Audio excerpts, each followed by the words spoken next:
Hello and welcome back. I'm Minister Porter, and this week for our sermon, uh, thought we would do a little bit of reading, and then I will uh, kind of make a point on a couple of notes specifically to do with Judges, chapter 6, verse 12 to 14. So if anybody wants to go ahead and get out their Bibles to read along with us, we are going to read chapter 6 of Judges. And then I'm going to explain why chapter 6, verse 12 to verse 14 are important. So let's go here to chapter 6. So the reason I'm reading the whole chapter is so that the people that don't necessarily have a Bible right there with them, or that don't know the story, can kind of get a general idea of what is going to be going on. So I like nature. Before we get into this, I'm just going to answer the questions. I like to do sermons in natural environments. Jesus didn't preach from a pulpit at a specific building every week. He went out into the people, into nature, and he would just basically pull up under a tree or sit on a hill, and he would start preaching. And when people came along and heard his message, then they would decide to stay. And then he would have a little flock following him around, as we all should try to do. So let's get into this reading. In Judges chapter 6, it says this: "And the children of Israel did evil in the sight of the Lord, and the Lord delivered them into the hands of Midian 7 years. And the hand of Midian prevailed against Israel, and because of the Midianites, the children of Israel, and because of the Midianites." Lost my spot there for a second. Hold on. And because of the Midianites, the children of Israel made them the dens which are in the mountains, and caves, and strongholds. And so it was, when Israel had sown, that the Midianites came up, and the Amalekites, I can never pronounce this. I'm sure some other people have problems with some of these terms as well, but we'll all struggle through it. "And the children of the east, even they came up against them, and they encamped against them, and destroyed the increase of the earth, till thou comest unto Gaza, and left no sustenance for Israel, neither sheep, nor ox, nor grass. For they came up with their cattle and their tents, and they came as grasshoppers for multitude, for both they and their camels were without number, and they entered into the land to destroy it. And Israel was greatly impoverished because of the Midianites, and the children of Israel cried unto the Lord. And it came to pass, when the children of Israel cried unto the Lord because of the Midianites, that the Lord sent a prophet unto the children of Israel, which said unto them, Thus saith the Lord God of Israel, I brought you up from Egypt, and brought you forth out of the house of bondage, and brought you forth out of the house of bondage, and I delivered you out of the hand of the Egyptians, and out of the hand of all that oppressed you.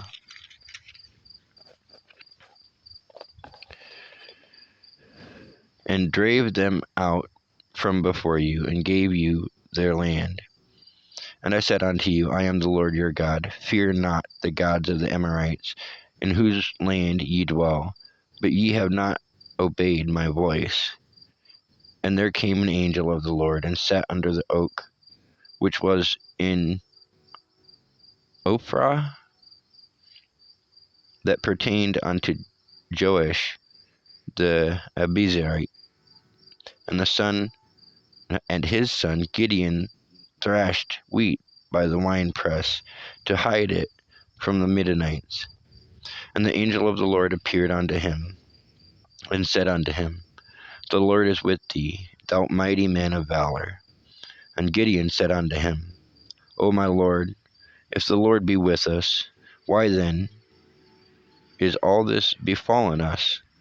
And where be all his miracles which our father told us of, saying, Did not the Lord bring us up from Egypt?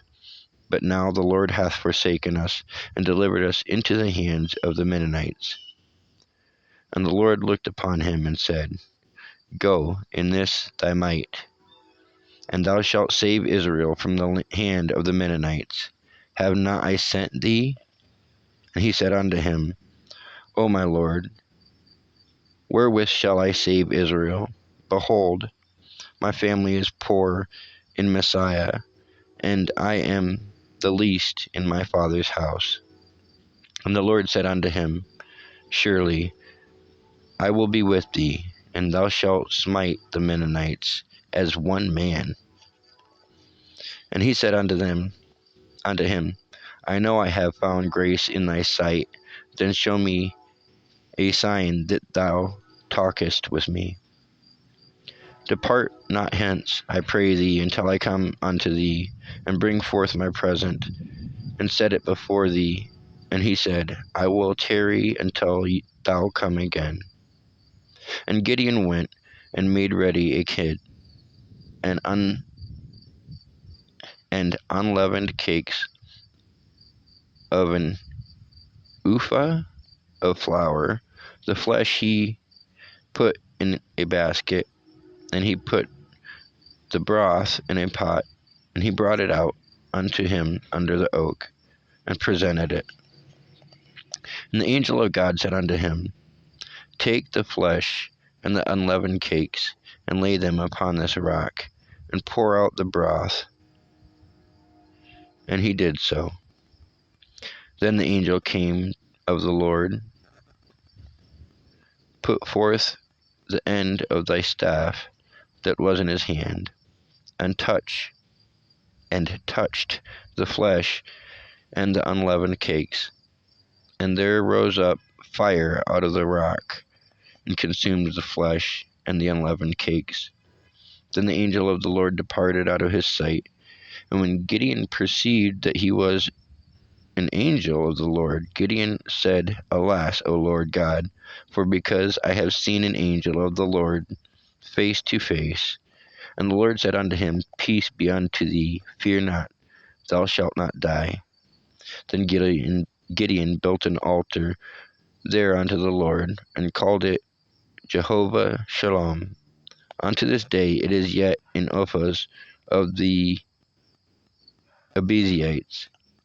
And it came to pass the same night that the Lord said unto him, Take thy father's young bullock, even the second bullock of 7 years old, and throw down the altar of Baal that thy father hath, and cut down the grove that is by it.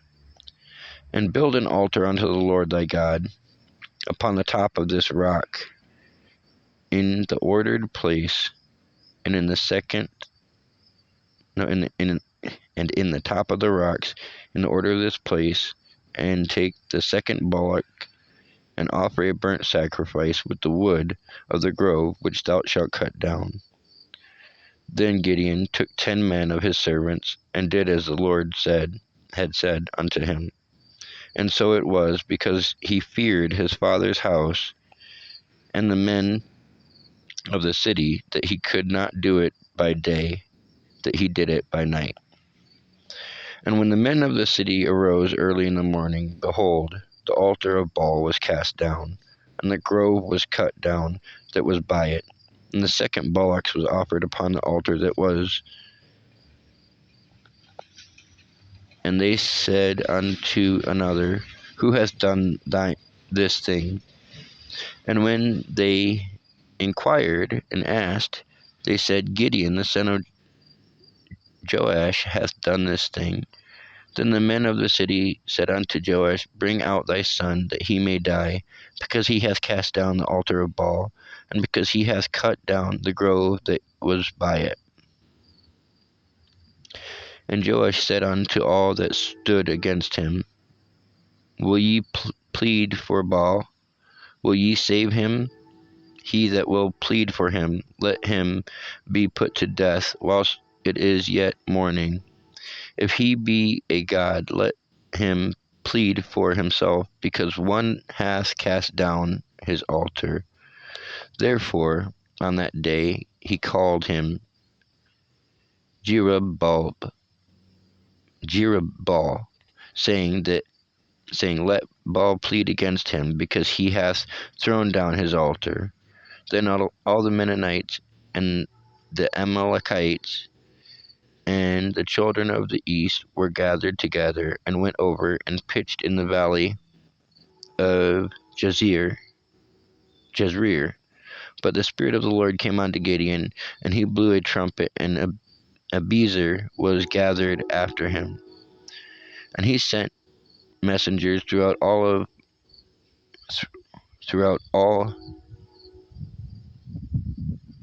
Manasseh, who also was gathered after him, and he sent messengers unto Asher and unto Zebulun and unto Naphtali, and they came up to meet them. And Gideon said unto God, If thou wilt save Israel by mine hand, as thou hast said, behold, I will put a fleece of wool in the floor, and if the dew be on the fleece only, and it be dry upon all the earth beside, then shall I know that thou wilt save Israel by mine hand, and thou hast said, as thou hast said. And it was so, for he rose up early on the morrow, and thrust the fleece together, and wringed the dew out of the fleece, a bowl full of water. And Gideon said unto God, Let not thine anger be hot against me, and I will speak but this once. Let me prove, I pray thee, but this once with the fleece. Let it now be dry only upon thy fleece, and upon all the ground let there be dew. And God did so that night, for it was dry upon the fleece only, and there was dew on all the ground. Now that concludes chapter 6, but there's a couple of there are a couple of important things to note about chapter 6, and so I'm just going to go over some of them pretty generally, to just kind of narrate the story. Some of those names are pretty hard to pronounce, and right now I am recording myself. My media person is not here today, so I'm multitasking. So in this story, the people of Israel had sinned against God, and they had turned away from God. And to punish them, God sent all these groups of these other people to form an army against them, essentially. And when Israel realized that it was surrounded by hostile forces and knew that it was doomed by its own account, then, well, they knew they were pretty much screwed. But Gideon received a message from God. He was the youngest or the least of his father's house. He wasn't the biggest, baddest guy. He wasn't anybody special. He was a nobody. And God comes to him, or sends an angel to him, and tells him that he is going to deliver Israel by his own hand, that Gideon will be the one that saves Israel. And Gideon is confused. He says, God, I'm nobody. How am I going to deliver Israel?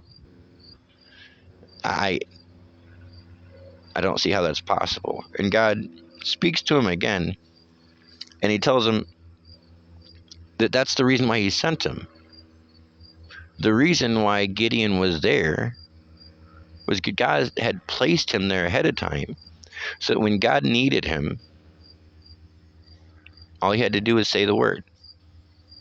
And so that's what he did. God sent an angel and relayed a message to Gideon that it would be by his hand that the city of Israel would be saved. Well, kind of as a test of faith, because he didn't really believe it at first, Gideon asked God for a sign. Give me a sign that this is really going on and I'm not just crazy and imagining this stuff. And so God sends an angel to sit beneath an oak that Gideon then goes to prepare food for. Now, at first, Gideon does not realize this is an angel of God. He just thinks it's a person that's there.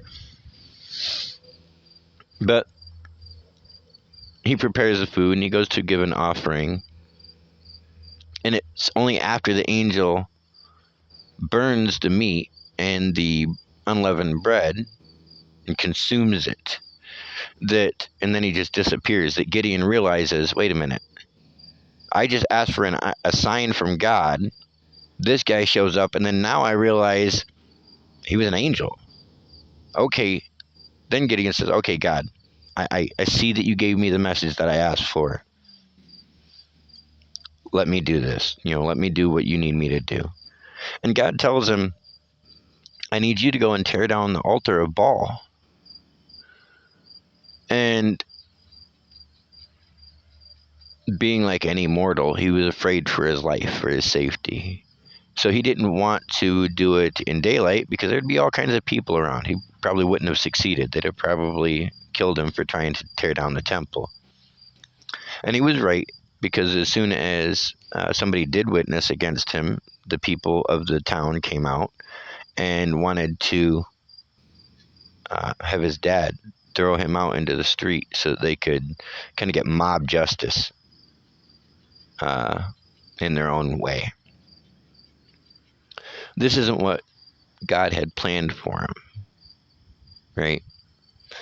And when the people came, there was a second test, which was a fleece. He says, I'll take this fleece and I'll put it on the ground under the house, under the floorboards, and if it gets wet, then I know that you don't mean for me to be the one that saves Israel. But if it don't, then I'll know that you do.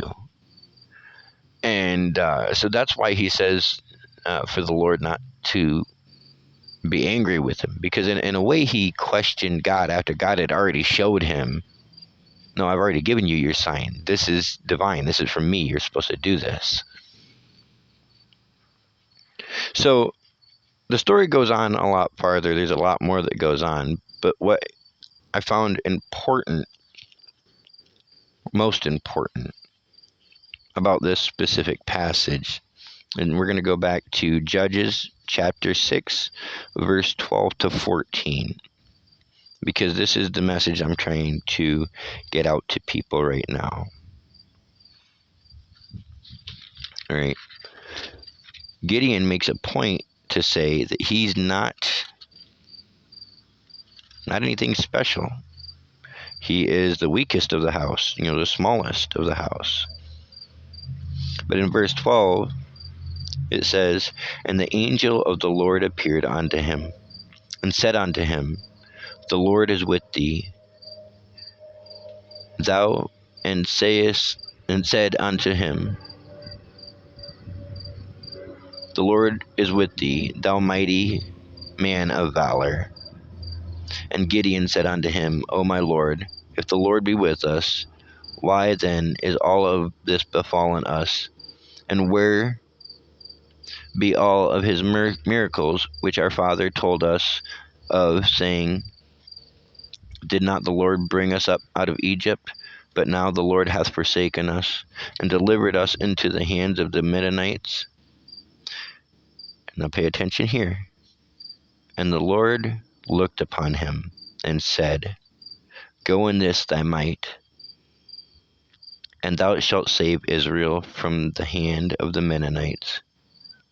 Have I not sent thee? That's the key point right there. In this example, Gideon is just one person,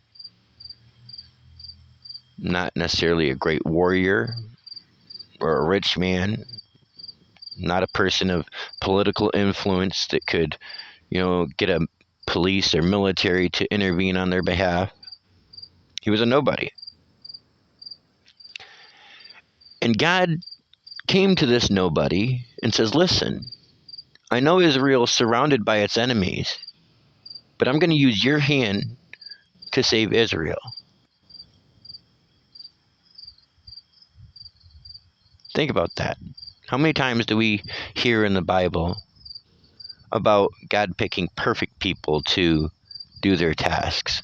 Not really. Most of the time in the Bible, the really important characters are nobodies, people that have made mistakes, sinners. And God takes them and uses one person or one small group to accomplish something that nobody should have been able to do, to accomplish the impossible.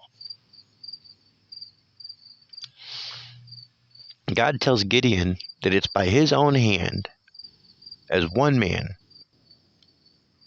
that he will save Israel.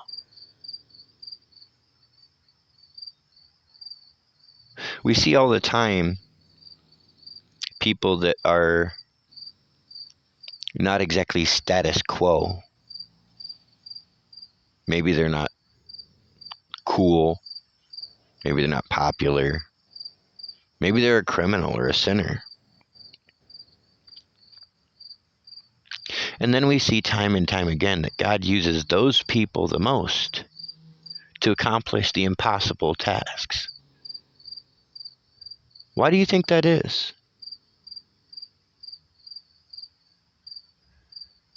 That is because, it's okay, you don't have to speak on camera. I got you. That is because if a strong man saves somebody, that's good, but it's not really miraculous. You expect that a big strong man would be able to save somebody.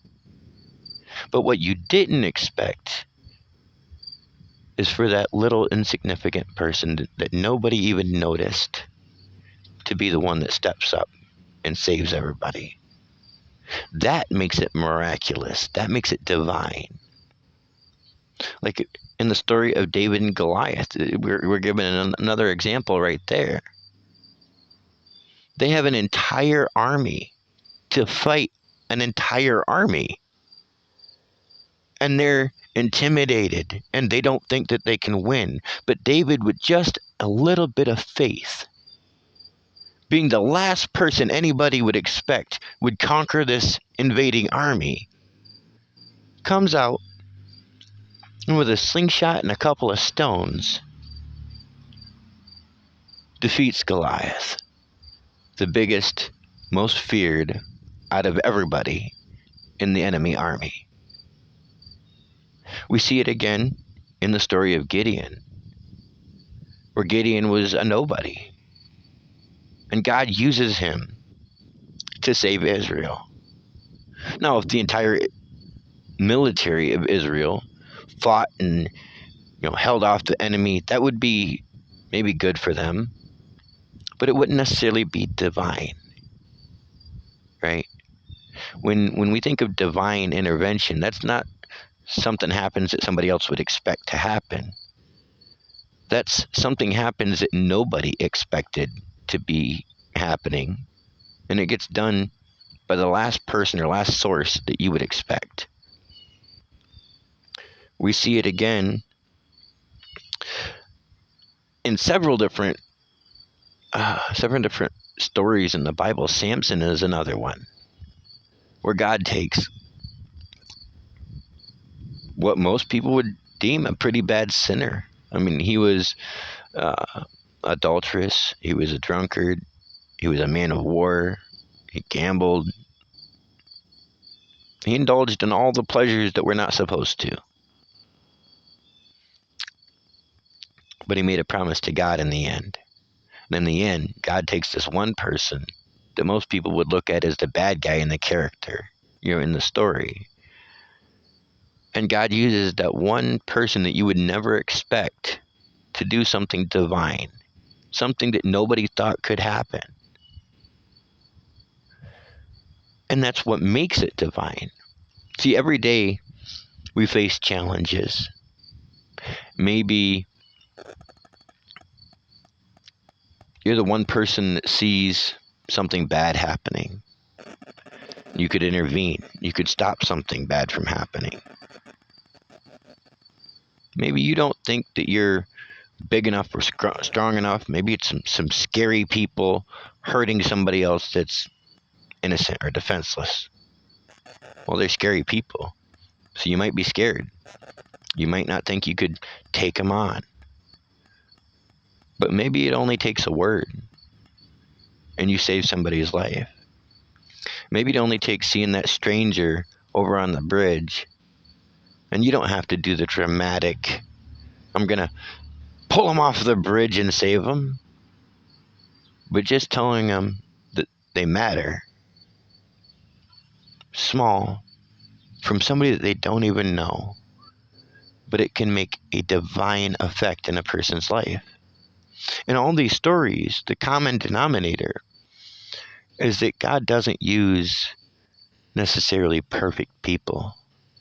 God prefers to use people that were sinners, that were failures, that were pariahs, and likes to use them to do the most miraculous things.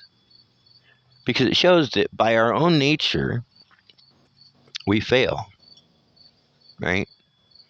But that with God's divine power, God can take somebody that is looked at by mankind as less than and use them to do the most divine things.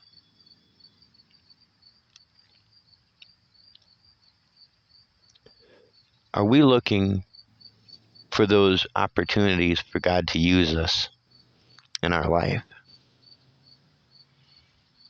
Maybe it's just somebody that needs a hug. Maybe you're in line and the single mom in front of you is a couple bucks short on getting the groceries that she needs for the week. Maybe it is something dramatic.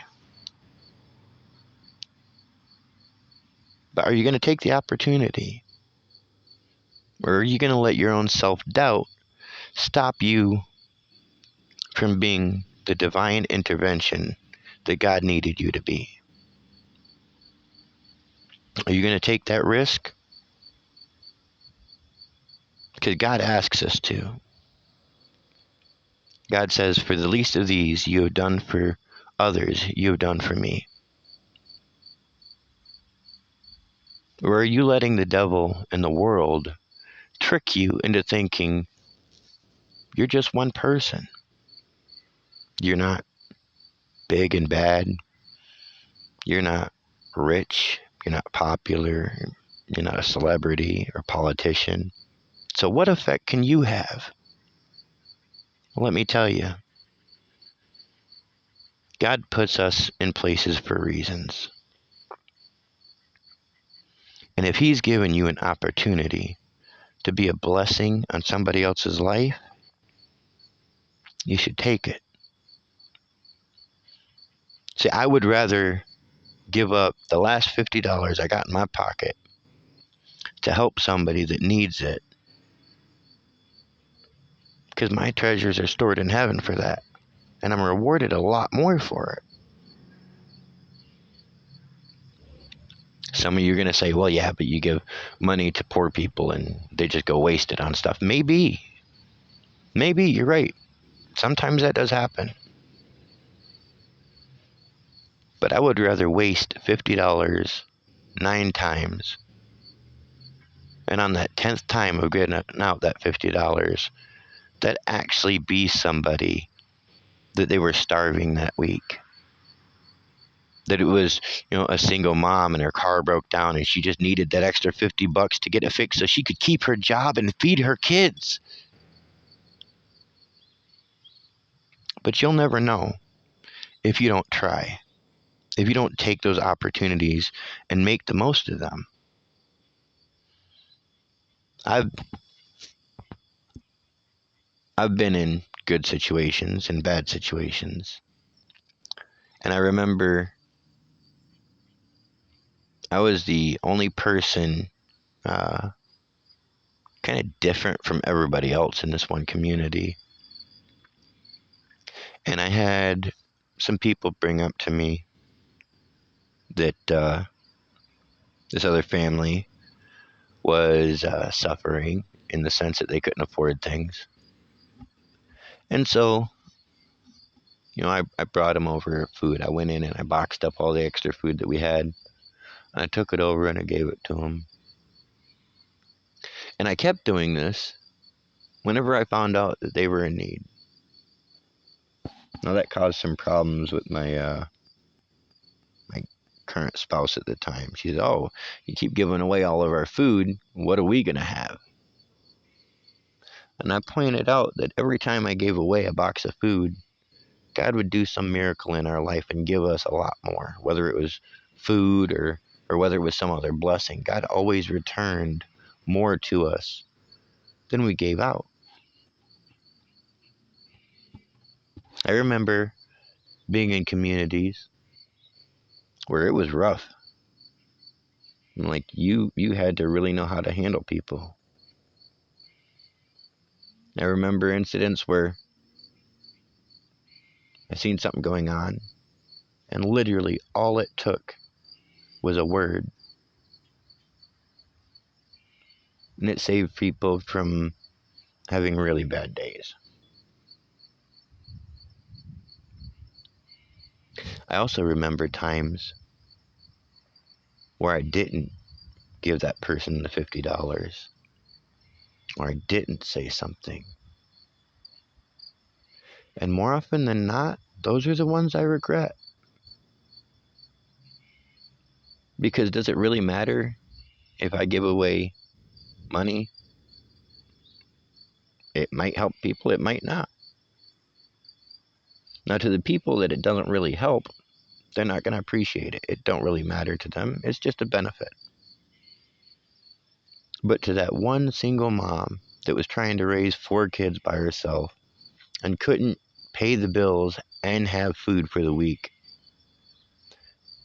to her, that was divine intervention from God, helping her make it through those hard times. Now, I ask again, how many of those opportunities are we missing? How many times in our